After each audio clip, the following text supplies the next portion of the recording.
Hoje o Formiga na Tela é dedicado a um dos maiores nomes, segundo sua biografia, o segundo maior nome dos quadrinhos de todos os tempos, Wally Wood.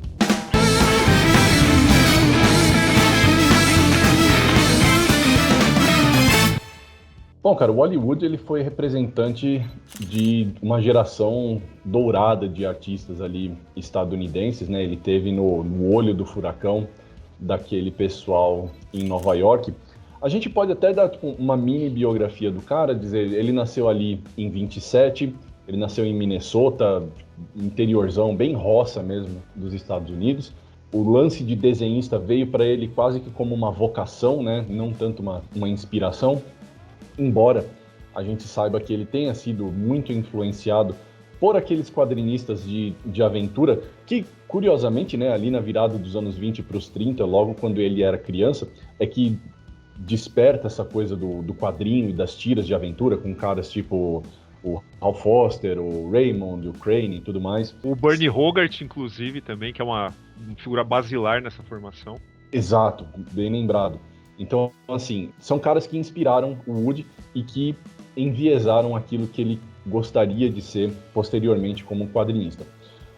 Muito à semelhança da história que a gente conhece do Jack Kirby também, quando jovem, como muitos outros jovens americanos, ele também participou muito brevemente da Segunda Guerra, em particular da Guerra do Pacífico, né? Ele chegou a ser alocado como soldado ali no Japão, o que também fez muito parte da formação moral dele. A gente sabe, né, que assim, o Wally Wood, durante a sua carreira, ele foi conhecido por ser uma pessoa temperamental, que é uma definição que eu particularmente discordo. Assim, não é nem que eu discordo, é só que eu acho que ele tinha motivo para ser assim.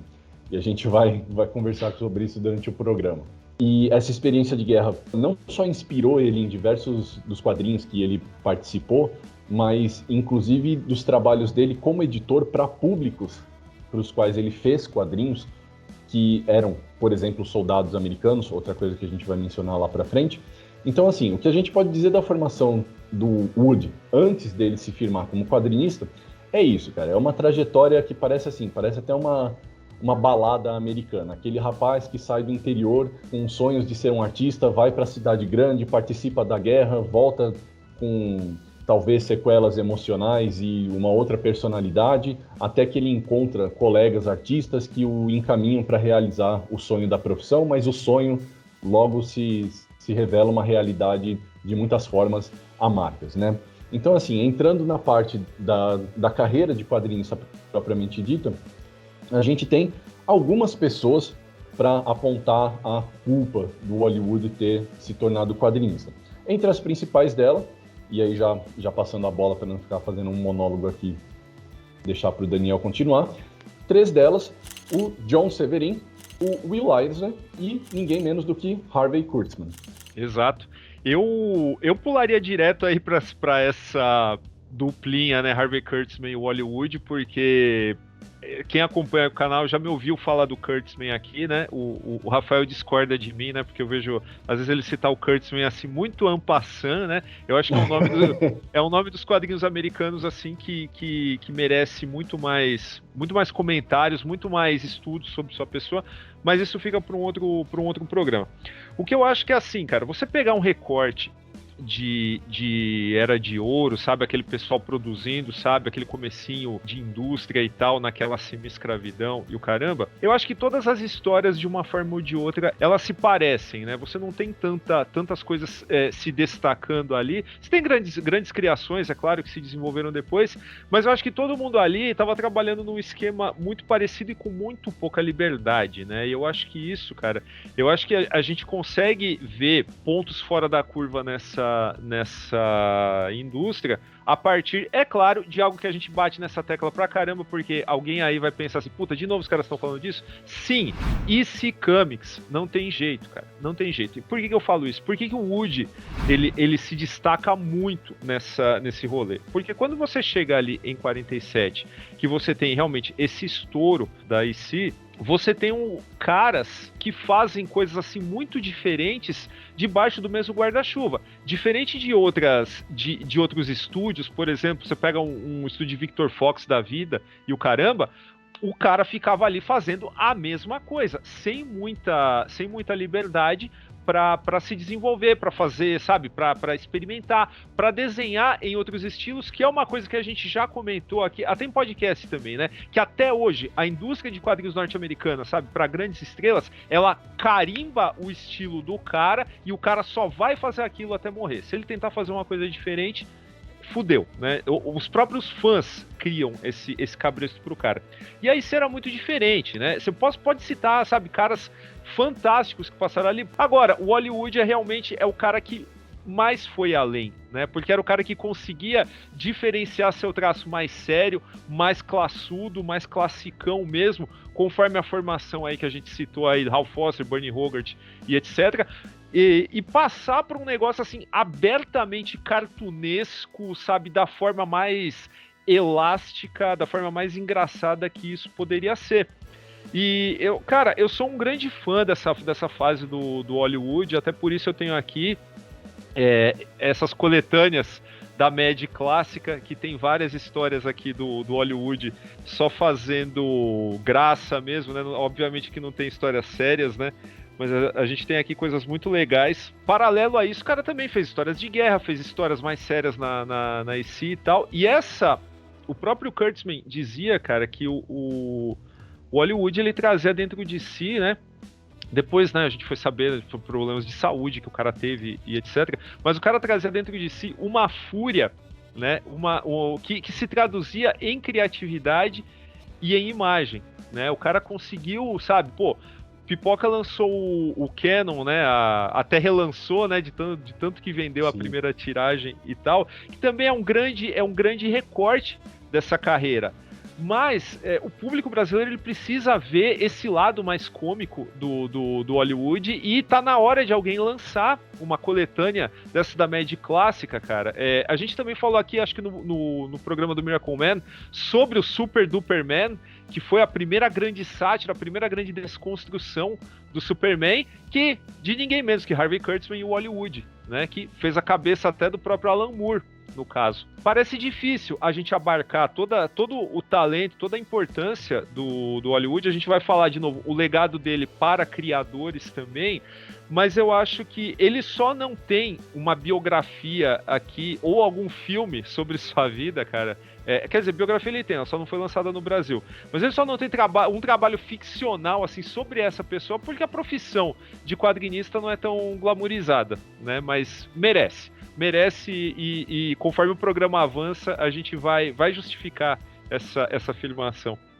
Inclusive, se essa biografia vier e não se chamar O Quadrinho e a Fúria, eu vou ficar muito furioso. Mas você falou da coisa do Kurtzman também, cara, é preciso destacar, sim, você tem razão, o Kurtzman foi uma figura pivotal na formação do Wood como quadrinista. Eu mencionei o Eisner porque o Eisner foi o cara que deu a primeira grande chance do Wood trabalhar com um personagem mainstream de alta exposição, que foi o próprio Spirit, né? Ele trabalhou como arte finalista e chegou a suprir o lugar do Eisner quando ele não pôde, em algumas ocasiões, nos desenhos do Spirit. E o John Severin também não é pouca coisa na indústria, né? Inclusive a esposa dele talvez seja o grande nome, a Marie Severin, talvez seja o primeiro grande nome feminino assim de grande exposição nas duas grandes, né? Porque é uma tremenda colorista e tal. Então, assim, são bons padrinhos, mas de fato o Kurtzman é aquela história, né, cara? Eu acho que você falou direitinho. Quando o Wood ele chega, ele começa a carreira dele ali como quadrinista mesmo em 48, ali no comecinho dos anos 50, logo no auge na ascensão da EC Comics e da Mad, o Kurtzman toma ele debaixo da asa, porque o Wood já era um desenhista fantástico, né, extremamente polivalente, como você bem apontou. E aquela história, a EC Comics, ela tinha linhas editoriais, mas a gente sabe que tanto o Kurtzman, ele já tinha essa personalidade, que por si só já era um iconoclasta, e o Wood encontra uma identificação muito forte nesse sentido, como o Bill Gaines era um dono de editora e entendia os seus artistas e dava muito mais liberdade do que eles iam encontrar em qualquer outro lugar. Inclusive, é importante a gente mencionar o nome do Gaines aqui, que tinha lá seus problemas com o Wood por causa do temperamento dele, mas ele sabia reconhecer o brilhantismo do Hollywood. Então, assim, foi também uma figura importante. O que você falou é muito certo, cara. Na média, a gente já vê muito dessa polivalência dele como artista, tanto na média, na EC Comics, essa polivalência como artista, tanto desenhando personagens de forma mais cartunesca, e você falou do Super Duperman, sem perder essa visão arguta do que a indústria dos quadrinhos já era. Ele era um... Cara, eu falei, ele nasceu em 27. Ele começa a carreira dele em 48, ali nos anos 50. Era um jovem ainda. Mesmo assim, ele já tinha uma visão bastante crítica do que era a indústria dos quadrinhos. Inclusive, né, uma das histórias mais famosas do Super Duperman, que ele fez ali para a Mad, era o confronto do Super Duperman com uma versão do Capitão Marvel que tinha um cifrão no peito e tal, aquela história toda, que era justamente tirando um sarro daquela disputa da então DC com a Fawcett Comics em cima daquela história de plágio. Então, assim, mostra que ele já era, além de muito talentoso, muito inteligente e muito perceptivo também, além dessa veia iconoclasta que o Kurtzman ajudou a inflar. Mas não é só isso, né, cara? É importante a gente reforçar que nesse período também, como a EC Comics tinha aquela veia de horror muito forte, aquela coisa do fantástico, chega nas mãos do Wood a oportunidade de fazer aquilo que ele realmente queria fazer por conta daquela inspiração dos caras que a gente mencionou anteriormente, Foster, Raymond, que é a ficção científica, que no fim das contas, apesar de tudo que o Wood fez, que foi muita coisa, senão a gente não estaria dedicando um programa inteiro só para ele, mas assim, de todas as coisas que ele fez, talvez seja a que seja mais marcante, porque foi na ficção científica que ele, sim, deslumbrou o mundo com uma técnica que era enviesada por uma coisa que a gente pode interpretar como um realismo gráfico, mas assim, de muito volume nos quadros. Era uma coisa que enchia os olhos, era absurdo o que ele fazia, no ritmo em que ele fazia. Porque assim, isso é uma coisa que eu também preciso frisar. Apesar da EC Comics ser muito mais leniente do que as grandes, em termos de pressão sobre os seus artistas, também não era um negócio do tipo, eu entrego uma página essa semana e entrego outra daqui 2. Não, tinha um ritmo de produção fodido.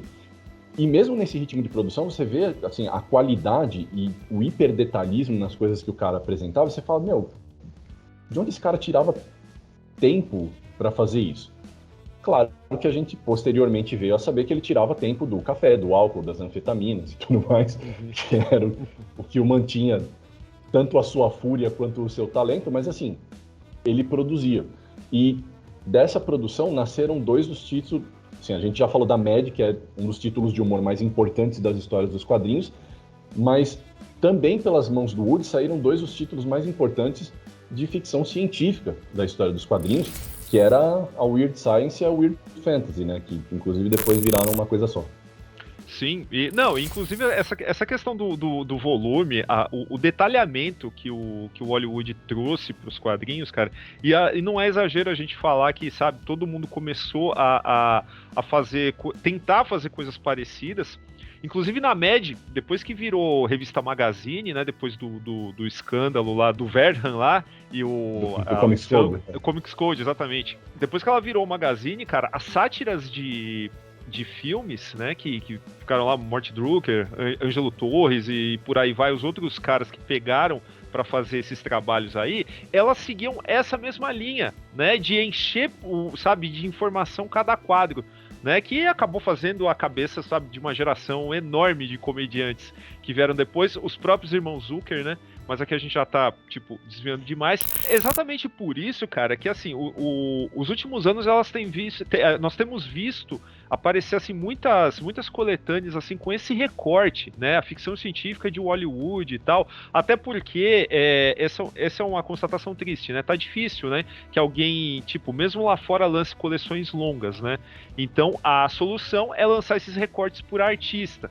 né? A gente teve até aqui mesmo, aqui da Veneta, do Bernie Krigstein, né? E nos Estados Unidos a Fantagraphics lançou as do Hollywood nesse recorte da ficção científica, né? Porque dá para você separar a carreira do cara nesses momentos e você tem volumes assim enormes para lançar. Agora, toda essa correria também, e bom, eu não sei se eu falo primeiro dessa questão da correria, da rebeldia, porque realmente tem muita coisa, né? O Hollywood ele é quase um Robert E. Howard dos quadrinhos, né? Se a gente parar pra pensar, né? Até pelo seu fim trágico. Mas essa veia, né? Depois que acabou a IC, depois que estourou a Marvel, Era de Prata e não sei o que lá e tal, o Hollywood ele tem uma história assim complicadíssima, né? Da sua passagem na Marvel, né? Porque ele passou pelo título do Demolidor. Ele não só isso, ele mudou o uniforme do Demolidor, ainda bem, né? Porque já melhorou, né, o uniforme. Com certeza. Mas ele tinha um problema seríssimo, né, com aquela questão do método Marvel. E o problema era nada menos que financeiro, né? Pela questão do desenhista fazer mais do que ele deveria fazer e não ser pago por isso. Fora o tal do cabresto, né? Que você mencionou anteriormente, que o método Marvel é um cabresto, né? Porque era o Stan Lee quem tocava o barco lá. A gente já falou muito sobre o Stan Lee aqui, sabe? É aquela coisa, nem tanto ao céu, nem tanto ao inferno. Me recuso a cair nesse falso dualismo. Mas eu acho que do ponto de vista de um cara como o Hollywood, que era por natureza um iconoclasta, um artista independente, assim, em todos os sentidos da palavra, eu consigo entender, cara. Assim, quem um dia teve Harvey Kurtzman ter que se contentar com Stan Lee é foda. Sim, sim. Dá para entender assim o que o cara falava, mas outra coisa que eu queria mencionar, você falou da coisa do recorte. É até difícil fazer esse tipo de recorte nessa transição da EC para Marvel, por exemplo, porque ele não trampou só como desenhista, né, bicho? Ele também fez muitos trampos como arte finalista. Uhum. E você falou no começo do programa aquela coisa da marca do desenhista. E o Hollywood era uma personalidade tão incontrolável que ele passou a ser usado como arte finalista para melhorar, por assim dizer, né, do ponto de vista dos editores, para melhorar os desenhos dos outros. Então, assim, acabava sendo um dos poucos casos na história dos quadrinhos em que a gente tem um arte finalista que tinha maior destaque do que os próprios desenhistas. Do tipo, não, você está fazendo desenhos para o Hollywood poder fazer a arte final. O que é muito, muito pouco ortodoxo. E isso tem a ver tanto com a qualidade quanto com a personalidade dele. E é importante a gente frisar essa transição de desenhista, arte finalista, sair da EC e ir para Marvel, porque aqui a gente também tem que entrar numa seara que é a seguinte, cara. O Hollywood, ele não é uma figura tão importante à toa, porque a gente vai falar a gente já falou inúmeras vezes aqui sobre todo o processo de luta dos artistas dos quadrinhos para reconhecer o seu trabalho, para ser remunerado da forma correta, as lutas por direitos autorais e propriedade, etc, etc, que foi uma coisa que só foi começar a vingar nos anos 70 e 80. A gente sabe disso, a gente já falou disso aqui. O Hollywood era um dos caras que mais ativamente brigavam por esse tipo de coisa antes disso acontecer. Então, assim, esse foi um dos primeiros pioneirismos. E eu digo isso, cara, porque assim, a gente fala da qualidade da arte dele, mas sendo bastante objetivo nesse sentido, sim, a arte do Hollywood é completamente reconhecível. É lógico que tem a marca do Hollywood. Mas em termos de revolução, não dá para dizer que, nossa, ele criou algo, ele fez algo que ninguém nunca fez antes, que ninguém nunca tinha visto. Não, as inspirações dele são bastante claras. E se ele tivesse uma personalidade talvez mais passiva, mais discreta, sabe, tipo um Steve Ditko da vida, talvez ele não tivesse sido o que ele foi. Porque a lenda de Hollywood se formou muito nessas lutas, brigas e coisas de bastidores. De você abraçar a iconoclastia na média, de você ir atrás de fazer ficção científica nos quadrinhos de qualidade, coisa que também não era comum na época, de você chegar na Marvel e peitar o Stan Lee, que era tipo, o grande nome dos quadrinhos naquele período, sabe? Você fala, pô, quem é esse cara que tá entrando aqui e colocando o dedo na cara de Stan Lee? Ele é louco? Não, ele não é louco, ele é o Hollywood, cara, ele pode fazer isso. Então, assim, não é pouca coisa que esse cara fazia pelos quadrinhos, não só nos quadrinhos, mas pelos quadrinhos. E é também importante, esse é um dos primeiros pioneirismos, porque é um dos primeiros, porque não parou por aí. E justamente quando ele cansou de lidar com o Stan Lee na Marvel, é que ele vai partir para outro pioneirismo, que é quando ele decide, quando ele fica de saco cheio de produzir coisas para os outros, e ele fala, bom, então agora eu vou produzir coisa por conta própria, e decidir se tornar não apenas um artista, mas também um editor independente, o que, novamente, é muito pouco ortodoxo para o período, assim, dá para contar nos dedos a quantidade de vezes em que isso aconteceu, não só nos Estados Unidos, mas ao redor do mundo. E quando ele faz isso, ele faz em 66. E por que eu estou frisando essa data, gente? Porque Isso é 2 anos antes da Zap. E quando o Hollywood ele vai publicar a sua Vixen, que era a sua publicação independente de ficção, fantasia, realismo fantástico, enfim, todo esse espectro de gêneros, ele publica de forma independente, ele vende de forma independente, ele chama artistas, assim, por fora, paga como se fosse freela, do tipo, faz o que você quiser aí, e o que vender a gente reparte e tal. Um sistema, assim, bem simplista, diametralmente oposto ao tipo de oligopólio que as grandes praticavam já naquele período, 2 anos antes da Zap Comics. Então, assim, o Daniel falou agora há pouco da minha fleuma com o Kurtzman. Eu já mencionei algumas vezes aqui que, embora eu respeite, é óbvio que eu respeite imensamente o Crumb pelo que ele fez pelos quadrinhos, às vezes eu falo com um pouco de escárnio, né? O Wood é um cara que eu não consigo fazer isso. Porque ele é um cara que, sabe, ele tem essa aura, sabe, essa vontade de potência, para usar uma expressão meio nietzschiana, de fazer as coisas, e ele já estava fazendo quando outros não faziam. Sabe, de abraçar o Harvey Kurtzman, mas de colocar a sua própria identidade ali na média do Kurtzman, entendeu? Que deixou de ser do Kurtzman, passou a ser do Kurtzman e do Wood. De, sabe, ir pra Marvel e colocar o dedo na cara do Stan Lee e falar pra ele, seu método Marvel é uma bosta e é picaretagem porque você tá roubando o nosso dinheiro. De sair da Marvel e ir fazer a sua publicação independente antes daquele cara que se tornou uma lenda justamente por ter revolucionado os quadrinhos na sua grande publicação independente, que era o Crumb com a Zap. Então, assim, essa é a importância do Hollywood, gente. É isso que eu e o Daniel estamos tentando falar para vocês. Ele não é só um grande artista que fez humor, que fez ficção científica, que fez ação de super-heróis, que fez gibi de guerra. Ele não é só um grande artista. Ele é como um furacão passando pelos bastidores dos quadrinhos nesse período dos anos 50, 60 e 70. Porque por onde ele passava, ele revolvia as coisas. Ele mudava o status quo de editoras e artistas e mercado, estritamente estando ali, estritamente fazendo as coisas, né? É mais irônico ainda porque a Zap ela tem uma influência forte do que o Kurtzman e o Wood fizeram, né, da virada dos 40 para os 50, né, cara? Agora, temos que lembrar também, cara, que ainda bem que existia, por exemplo, entre a virada dos anos 60 e 70 também existia o Warren, né? Para abraçar esses criadores da era mais clássica aí, para fazer materiais assim que são bem interessantes hoje. Eu não canso de falar assim que o acervo da Warren ele está no Internet Archive para todo mundo que quiser pesquisar, dar uma olhada lá. Alguns não estão muito bem escaneados, mas que se dane, cara. Porra, é o catálogo inteiro da Warren, quase. Se não tiver inteiro, tem uns 75%, mas tem muita coisa lá para todo mundo ver.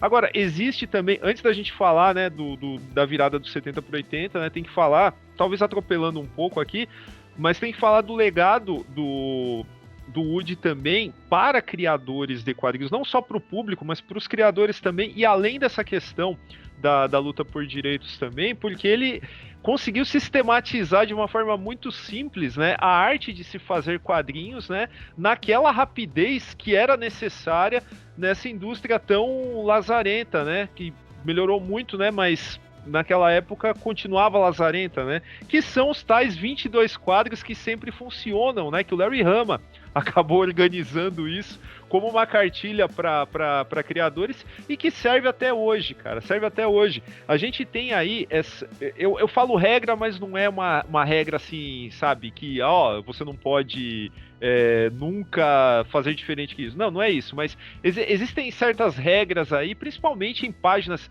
que são para ficar bonitas, para impressionar a editora e tal, que é aquele lance de você seguir um lance do sistema do cinema clássico, né, que é trabalhar por contraste. Em toda a página você colocar um close, uma figura de corpo inteiro e um plano geral, por assim dizer, vai. Toda a página teria que ter isso.